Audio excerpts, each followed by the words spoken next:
One of the things we have to accept about the unconscious mind is that there are things we can do to try to make it an ally, but we cannot control it.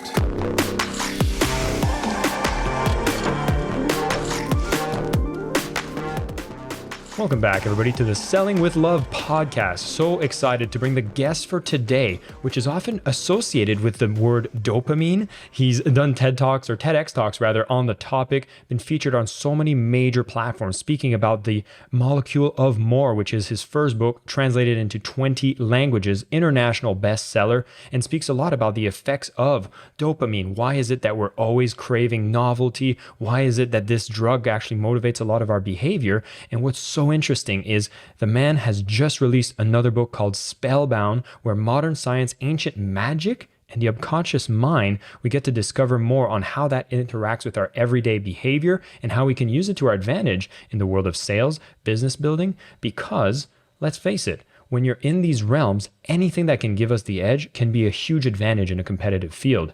And I don't know about you, but I can be superstitious. There's certain things that I will do that will not necessarily come across as rational, but I will believe in this magic. And if this magic can help me, I'm going to use it. Super excited to have Daniel Z Lieberman joining me today. He's a clinical professor of psychology and behavioral science at George Washington University, has published over 50 peer-reviewed articles and book chapters.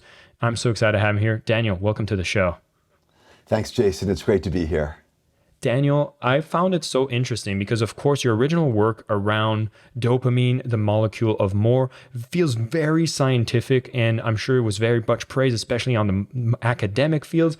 Here we are introducing the next book with integrates magic. And I'm just wondering, when you started writing this book and you started, introducing the idea to others, was there any eyebrows raised, reluctance about using magic and its role it had in modern psychology? Yes, there was. There was an enormous amount of reluctance, a lot of misunderstanding. But, in this book, I wanted to take a much deeper dive into the psyche, specifically into the unconscious, a part of the mind, a part of the brain that I think people don't fully appreciate the enormous role it plays in their life. Now, it's a lot more complicated than simple neurotransmitter systems, which I explored in my previous book, Molecule of More. So it starts out with a very basic scientific, neuroscientific approach, but we reach the limit of that pretty quickly. And drawing on the work of Carl Jung, it then kind of switches to these ancient traditions of magic and the supernatural that really are roadmaps into the unconscious mind and complement this neuroscientific approach to give us a much deeper, much more effective understanding. I find that's what has always been a bit of an unfortunate thing in the space of personal development or just understanding of psychology, is it seems like they were in completely different bookshelves. You'd have the subconscious mind power was almost in that section you would label as woo-woo, and only a certain type of person would pick up those books. And then you had the real material, the modern psychology, neurotransmitter, everything you were speaking about. And it looks like you're bringing a marriage of both in this book. By the way, for anybody who's interested, I will have a link in the show notes for Spellbound. I'm already getting through it. I picked it up this moment it released, and I'm so addicted to the book. It's fascinating, so I'll encourage everybody to do the same. But I wanted to see, how was it that you were able to bring those two together, and what happens when most people might be completely missing out on this unconscious side? They're probably missing out on a big element of performance, making results happen, and ignoring a big part of ourselves. Yeah. Well, we all know that magic is not real. We know that the ancient way of describing our environment, nature determined by gods and goddesses, and human beings being possessed by spirits, making them act in funny ways. We all know this isn't true, but it's incredibly popular, even after hundreds and hundreds of years of knowing it's not valid. And I think we have to ask ourselves, why is that? And the answer, I believe, is because it reflects a deep structure of the brain. We have instincts that make us understand the world in magical ways. And if we deny these instincts, we're going to be handicapped. We think, I push away all that irrational stuff. That makes me a logical, reasonable person, and that will make me better able to function in a materialist reality. The opposite is true. If we throw away this very important part of the psyche, we don't function nearly as well. So what I wanted to do was approach it as a psychiatrist and take it out of the realm of woo-woo, this stuff is real, and into the realm of this stuff is real psychologically. And that's critically important. And so everybody who has their skeptical meter up when they look at the woo-woo, I want to try to bring them in from a scientific perspective so that they can also benefit from these incredibly powerful ways of looking at the world.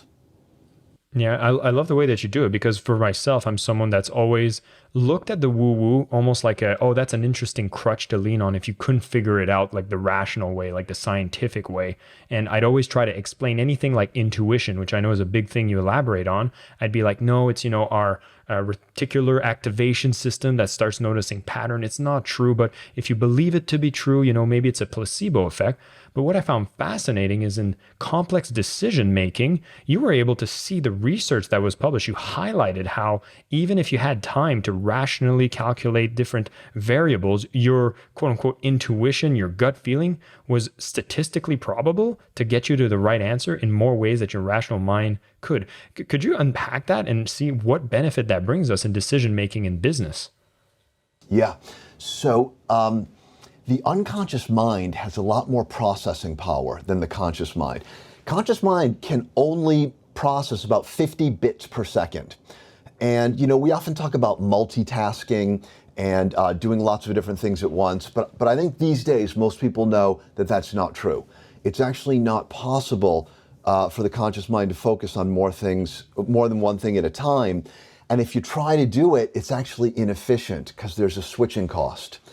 Every time you go from one to another, it slows you down. Now, the unconscious mind doesn't have that limitation.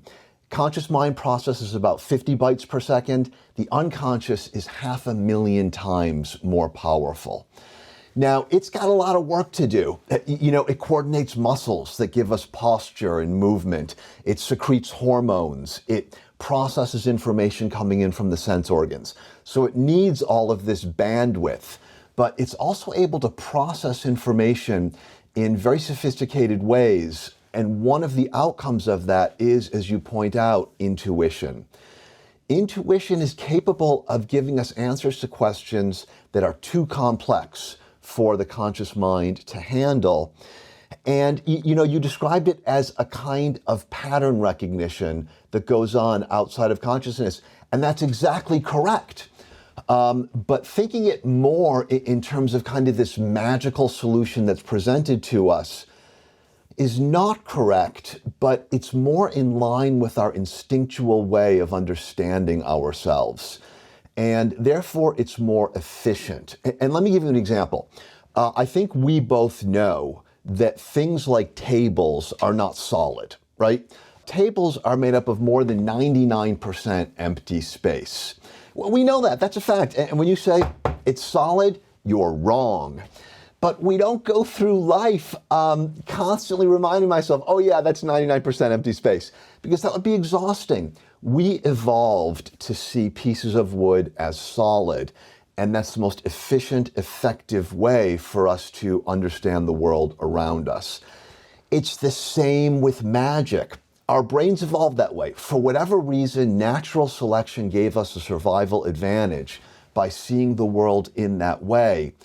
And if we constantly try to go against our intuition, our instincts of how to understand the world, we're just going to be wasting our energy. Yeah, it seems like we're trying to fight a battle that doesn't need to be fought, because we're like, well, I can't believe in this stuff because, I'll be perceived as crazy. I need to find the real answer. And it's almost like you need to go and find the rational, accurate, full, factual, objective way of doing everything, when in a world that's moving so fast as well, at some times you just need to realize that maybe I can trust my gut. And what your research has shown is that you're going to strike gold more often than not when you do start leaning on these mechanisms. I do find it interesting because in the world of sales, taboo, superstition, all of these types of mechanisms to give us the edge, to make sure that everything is always in the same routine and that we're putting luck on our side, is a huge element for success, even though there's a part of us that realizes that maybe that's not so true, like having the bunny's foot in the pocket or having a lucky charm. I know I keep a jade stone as a lucky kind of, I don't know, a magical instrument to support me in making sure things go well. But there is merit to it, right? Yeah, we tell ourselves stories about how the world works without even realizing it. And there is no reason to be embarrassed about that because it happens at the very, very highest levels. And let me give you an example. One of the things our brains do that we know is wrong is that we treat inanimate objects as if they were alive and sentient. And so chemists describe chemicals as having an affinity for one another. The reason why they interact is because they like one another. Doctors describe tumors as being aggressive. They describe infections as being stubborn. Now, we know that they're not stubborn. This has to do with molecular interactions, but we allow ourselves to think that way because that's going to make our brain function most effectively. Doctors know that. Chemists know that. Physicists call particles shy, that are hard to find. They know that telling themselves that story will make them more effective in their field. And so I think that we need to learn from these brilliant, highly educated people and allow ourselves to do the same thing. If wearing a lucky tie increases the odds that you're going to make a sale, wear that lucky tie and go ahead and attribute to the tie that sale, because that's how your brain wants to work, and that's what's going to get you the most out of your brain. Dr. Daniel, would this be the same as a placebo effect, or are we talking about something that's even more than that? Yeah, that's an interesting question. I think that the placebo effect is a subset of this, and that is the ability of the unconscious mind to do far more than we expect. When I first started studying the placebo effect as a medical student, I really thought of it strictly as something that would block pain. And to be honest, that wasn't terribly interesting. Later, I realized it's far more powerful than that. You can give somebody with Parkinson's disease, a very serious neurological illness, a placebo, and they'll secrete more dopamine and they'll move more smoothly. You can give somebody with gastrointestinal problems a placebo, and they will secrete chemicals that will allow their intestines to function more smoothly. And so we underestimate the unconscious mind at our peril. It does more than even doctors realize. Yeah. And I find that anything that's kind of objectively verified with placebo is about like physical ailments or like diseases. But when we're talking about, a field that's so subjective, like sales and like showing up with enthusiasm, and you're talking about these micro little things that can really affect the rapport you build with someone, anything that you can stack in your favor seems like it's going to give you a big advantage here. But on the flip side of Spellbound, I have to look at the negative side, and I want to bring this up because so many people, especially at the early stages of business, it's almost like the odds are against you. You feel like you keep getting kicked down, and it's almost like a downward spiral where now we're not getting any kind of superpower. It feels like we're cursed, right? And I'm wondering, is this something that, is there a process to overcoming this? Do we need to deny it? What is a thing that we can do whenever you hear these terms like I'm in a slump? Is this even real? Yeah. Well, a little bit of background first. Maybe it'd be helpful to talk about exactly what is the role of the unconscious in sales. We've all had interactions with people that just went unbelievably well. We just clicked, and there was that sense of connection, and it was effortless. We didn't have to work for it. It just felt so easy. We've all given presentations in which the words just flow incredibly well. And again, it's effortless and it's easy. We've had the flip side when we're interacting with something and someone, and we're just not on the same level. Everything we say is misunderstood. We want to explain something and we just can't come up with the words to say it. When we're giving a presentation, we just can't get in that flow, in that rhythm. And this is the unconscious mind cooperating with us in the first examples and not cooperating us in the other examples. And you can't fake it. You can't go in to a sales presentation and fake being warm and authentic and making that connection. You've got no control over it. One of the things we have to accept about the unconscious mind is that there are things we can do to try to make it an ally, but we cannot control it. It's kind of like a dog. You know, we can make friends with a dog, but we never know if it's going to be in a good mood and obey our commands one day, or if it's going to be contrary and not do anything we want. So we do have to accept a little bit of letting go. And that's not easy for modern people to do. You know, the modern age is all about taking control. We've got cell phones, we've got computers, we've got cars, we've got algorithms, everything to nail down control. And it's a little bit scary to give up that control. So you're in a slump. What do? The first thing you do is accept it. You say that there is a reason for this. And I'm not going to fight fate. You know, really, I'm not going to fight the circuits in my brain that for some reason are causing problems. But our brains are going to function better if we take the magical perspective and say, I'm not going to fight fate. I'm going to ride it. I'm going to see where it leads me. And I think that we know good and well that these slumps usually do lead to a good place. Maybe they will lead to abandoning the project. But in Silicon Valley, there's a saying, fail fast. If something is not going well, get out. And maybe that's what the slump is trying to tell you. Maybe the slump is trying to tell you to pivot. Maybe the slump is just trying to toughen you up because something really good is around the corner and you need the toughness to approach it.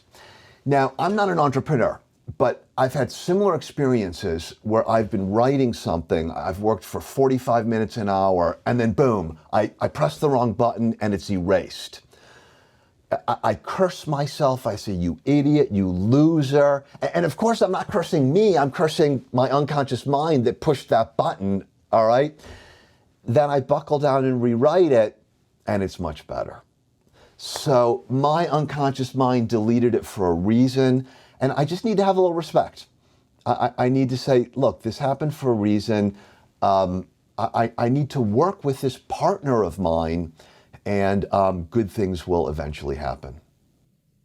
I feel this, I hope I'm quoting the right person. I think it was Einstein, and I feel like he gets misappropriated so many quotes, so we're just going to roll with this one, is that he asked one of the questions, which was one of the most important questions you should ask yourself is the universe friendly? I don't know if that was Einstein, but as a question like that, it almost ties into talking about the subconscious mind, thinking and assuming that it always has your back or always has your best interest at heart. Is that a belief that you would agree with and that you align with? No, absolutely not. The unconscious mind has both light and darkness. And, you know, going back to these ancient tales of magic and the supernatural, you know, you look at the myths of the Greek gods, they drip in blood. You know, the Greek gods are powerful, they're unimaginably beautiful, they can give mortals the power to do things that carry them way beyond what they're capable of on their own, but they also curse. And they murder, and they engage in cannibalism, and all kinds of horrible, horrible things. And these are reflections of the unconscious. And so we need to be careful. We can't just say, oh, let's tap into this source of power and good things. No. And some examples. We see people who are at the top of their field, and they engage in unimaginably bad judgment, and they fall. You know, maybe it's an impulse that they really should have under control, but they don't. Maybe they become dishonest. Incredibly wealthy people who don't need more money, through inexplicable reasons, will do something dishonest and their entire career will come crashing down. That's the unconscious mind destroying us. And just as the ancient gods and goddesses could both bless and curse, the same is true with the unconscious mind, and so we do need to proceed with caution. And I think that's a great cautionary tale. And it makes us realize that this is not an unlimited source of power that will always be in your favor, but there must be some ways that we can be conscious of if we're stepping over the boundary, things that we can work on to minimize the downside. I feel like this whole movement around personal growth has a lot to do with, acknowledging the subconscious, integrating it, listening to it. But I'm sure that, a lot of other practices, as Elvis has been telling you, ignore that. It's just noise. Focus on success. Keep moving forward. If you have any doubts, just move forward and ignore it. Hustle, hustle, hustle. Seems like there's a bit of friction there, but you united in your material. And I think you have a more approach towards integration here. Yeah. There's a saying, God helps those who help themselves. And so there's nothing wrong with hustle, hustle, hustle. But I think that you have to acknowledge that your efforts on their own are not going to take you to the finish line. You really need the things that you don't have control over. You need charisma. You need the ability to connect with other people. And you need what we call luck. But sometimes luck is just pure random chance, but usually it's not. Fortune favors the bold, as it said. And that's not always true. Sometimes fortune favors the cautious. But the bottom line is that it's not random chance, that there are things going on. And so I think the first step in making the unconscious an ally is to put aside the arrogance that many of us have, that we are in complete control in our brain. That we're the only ones up there. And we have to start acknowledging that there are forces we don't control, forces that affect our emotions, our intuitions, our inspirations, forces that affect our desires. We hustle, hustle, hustle to get the things we want, but we don't choose those things that we want. And a lot of times the things that we want are bad for us. They're self-destructive. And we go, oh my God, I wish I didn't want this person. I wish I didn't want this thing because it's so horrible for me, but we have no control. So the first step is to get better at separating those two things. The things we do have control over and the things in which we are just a passive rider.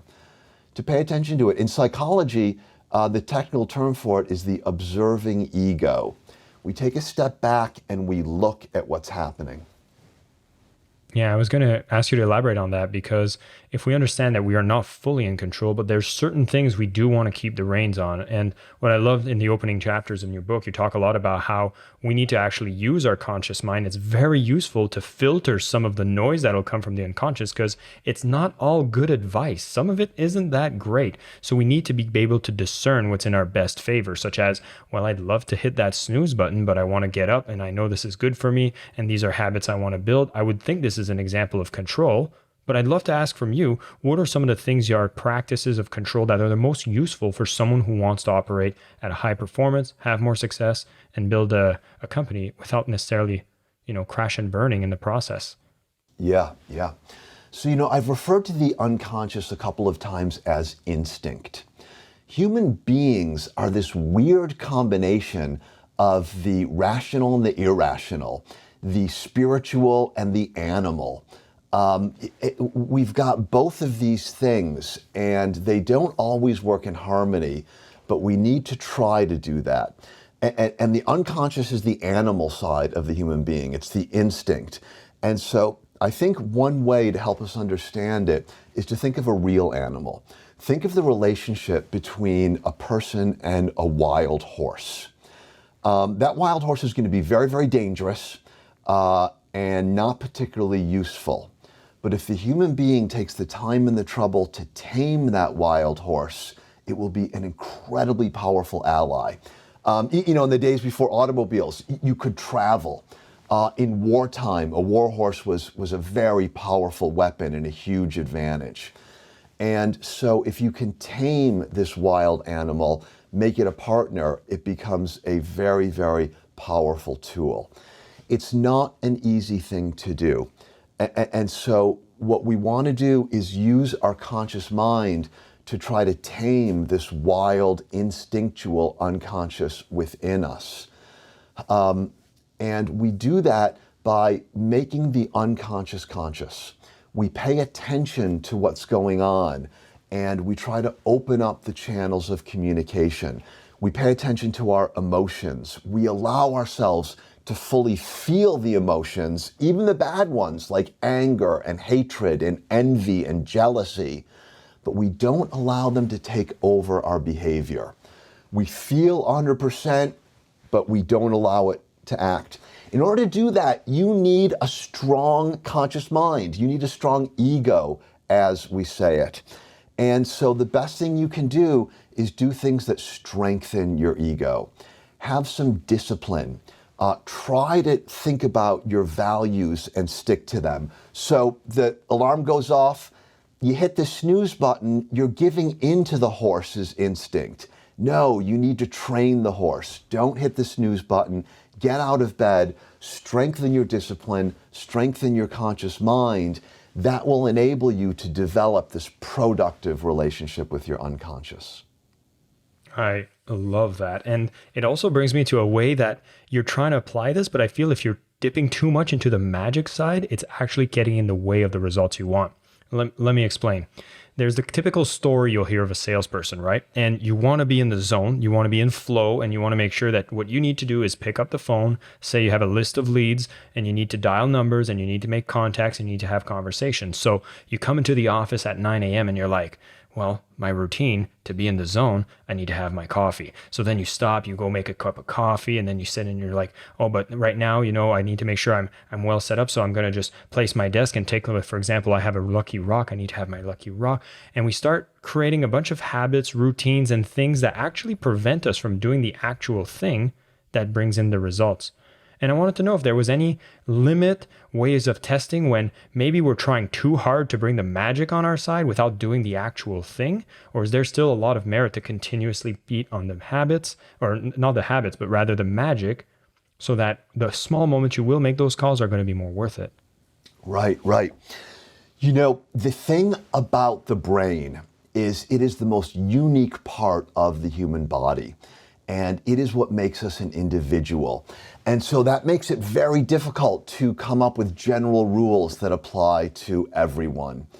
What I would say is that making the unconscious conscious, creating this relationship of allyship with your hidden partner is one of the most important things you will do in your lifetime.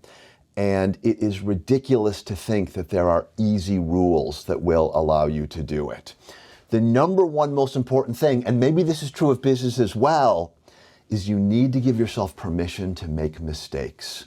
You need to try and fail and fail and fail and fail. Thomas Edison, he was trying to find a filament for the light bulb. Couldn't do it. He said, I haven't failed. I've just found 10,000 things that won't work. And so maybe that rock and cup of coffee is getting in your way. I don't know. Try without it. See how you do. Bring it back. Fail. Don't be afraid to fail, because that's what life is. Amen. I think also it like when you get into business, it's like assuming everything's going to be a home run from the start. I think is a bit of a false expectations, maybe portrayed for how we're trained with Disney movies or how we see a movie on a successful entrepreneur. They'll show a short struggle period. It's usually a very short one, and then they go instantly into success, when the path to success is so much longer. There's so much of these little mundane, the boring, right? Like if it's an intense crash and burn, then we're like, okay, I can come back on top. Maybe this is the lesson. But when it's getting into the routines, the boring, the discipline, the things that we speak about, the conscious mind, training the unconscious mind through repetition, not hitting the snooze button, getting into the right habit, seems to be what really allows you to start tapping into that unconscious mind and being so magical in the way that you operate. Yeah, there's this wonderful author named Seth Godin. I don't know if you know of him. Of course. He wrote a little tiny book called The Dip. And he said, when you do a new endeavor, you start out, you're full of excitement and energy, and everything goes great, and then boom, you hit the dip. And that's true of anything that's hard, anything that's worthwhile. And that's when 90% of people give up because it wasn't glamorous and fun and exciting and remunerative as they hoped. But Seth Godin says, here's another way of thinking about it. If there wasn't the dip, there would be too many people in the space and there'd be no opportunity. The dip is your friend because it filters out 90% of your competition. Embrace it, appreciate it, and plow through it. Amen. I think one of the most hidden secrets to success is longevity, is just keep doing it for long enough and you'll outpace most of the people who are going to give up in the process, which I want to tie into a bit from your previous work around the molecule of more, the whole neurochemicals and the dopamine and how it plays together in your high performance. You talked about enthusiasm earlier, about that being a necessary quality, and I totally agree. In my case, I actually encourage people to fall in love with sales, which I won't unpack here, but in essence, I want people to show up with a loving attitude when you come to sales, because that will bring that natural enthusiasm. Yet you can probably decode love or any emotions of enthusiasm to show up as simply neurochemicals plugging together. And I'm just wondering, is that something we should look into hacking to be more productive? Or is this something that we just need to face the reality of where their levels are and then how to work with the current levels we have? Yeah. I started Spellbound with a quotation that's printed on the gateway to the Oracle of Delphi, an ancient oracle. And it's the most famous aphorism in all of philosophy, and it is know thyself. So, hacking the brain, understanding the brain, understanding the mind, knowing yourself is the single most important thing. And in the molecule of more, I tried to help people understand the role of dopamine and what it was doing, what it was good for, and what it was not good for. And so dopamine helps us process thoughts about the future. It helps us process thoughts about what we don't have, but we want. And that's why it creates these feelings of excitement. It also gives us energy and motivation to help us get those things. And it feels so good, and it's such a great feeling. But what's important to understand is that eventually the future becomes the present. And dopamine does not process anything that happens in the present. So as soon as you shift from thinking about what could be to what is, dopamine shuts down. And that is uncomfortable for many people. They go, whoa, where's my enthusiasm? Where's my motivation? Where's my energy? I'm going to come out of the present moment and think about what's next. And that's why we called it the molecule of more, because it's not enough. It's not what you have. It's always something more. So when you're going to give a sales presentation, the excitement, motivation, and anticipation is great. But once you get there, you need to turn that off, and you need to shift down into the present moment, the here and now, and make a human connection to the other person. And that uses a whole nother group of brain chemicals.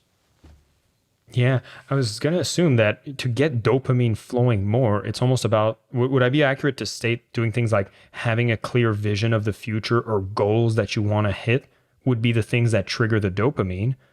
But for the rest of the molecules, are we talking more about things such as like mindfulness or being present? Are those the type of strategies that you encourage people to be able to modulate the presence? Yeah, I think that both of these things are part of the unconscious mind. Having goals is a good thing, but I think we all know having goals doesn't always lead to excitement. And it can be very, very frustrating. And we see that in our loved ones too. We see our loved ones who are stuck, and we may sit down with them and try to help them clarify what they want, where they want to go, and it does not help at all. And so this is another area where we have to admit that we do not have the control that we want. But that doesn't mean that we have no control.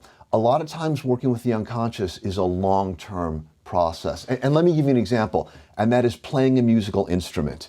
If you buy a book on playing the keyboard, you can look at it and press the notes, and that's not music. It's not music until you've practiced for hundreds, maybe even thousands of hours, and now it's in what we call muscle memory. Muscle memory is another word for the unconscious. You play it without thinking about it. So, you mentioned mindfulness, and that's a form of practicing to be in the here and now.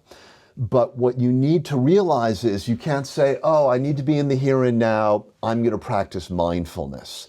That's like saying, I need to play the piano for a concert, I'm going to let my muscle memory. No, it requires practice.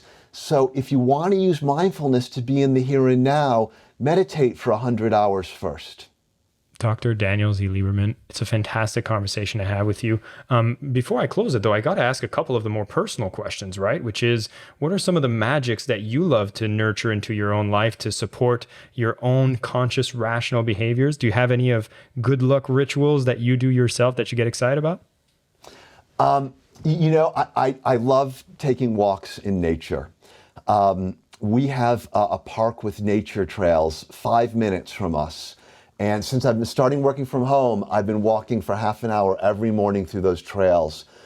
And, a lot of times when we're in nature, we get what I call in the book a numinous feeling.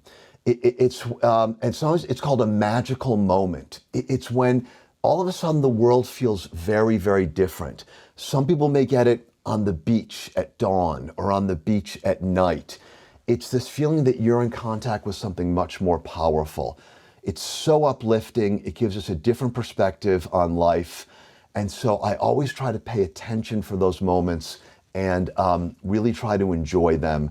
And they just make my life so much more meaningful and fill me with energy and motivation. Absolutely love it. There's one final thing I always loved asking every one of my guests, which, by the way, the whole walking thing, 100% agree, getting yourself disconnected, doing something like this. I think if we're in the cities, we often miss out on that. And I love what you talked about in the book as well, how you get to live longer when you're amongst trees. Interesting study.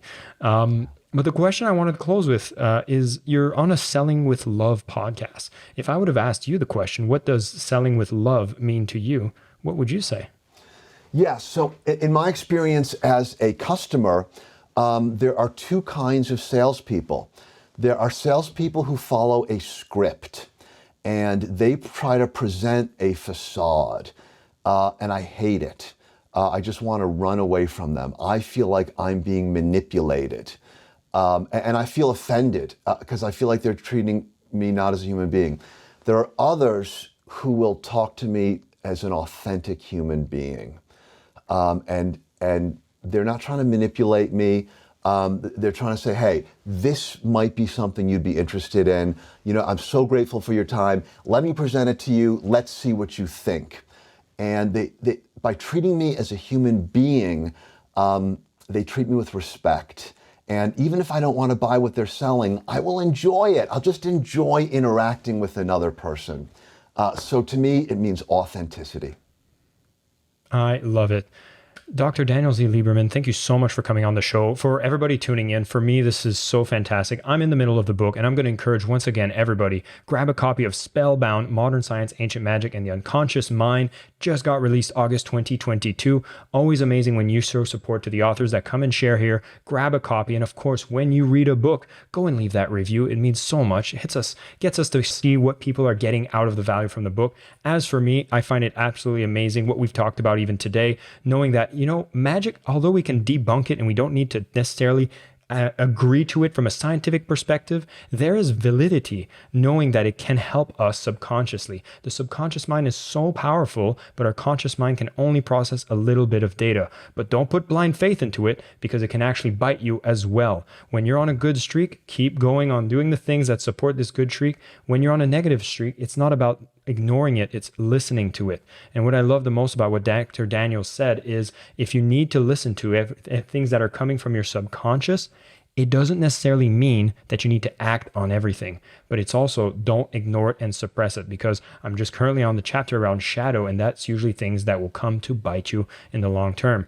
I also like how we touched a little bit on the neurochemistry, the dopamine being when you set bold goals and you get excited about achieving it. That is great, but it's not what you need at all times, particularly in the example where we talked about the sales presentation. Know that the presence that you have in that presentation is what's going to serve you the most. There's so much more you can unpack from his work, so be sure to go follow him on YouTube as well, and you're going to see some show notes to more references for his work. Dr. Daniel Z. Lieberman, thank you so much for being on the show. Thanks for having me, Jason. It's been a pleasure. I am your host, Jason Marc Campbell, and this is the Selling with Love podcast.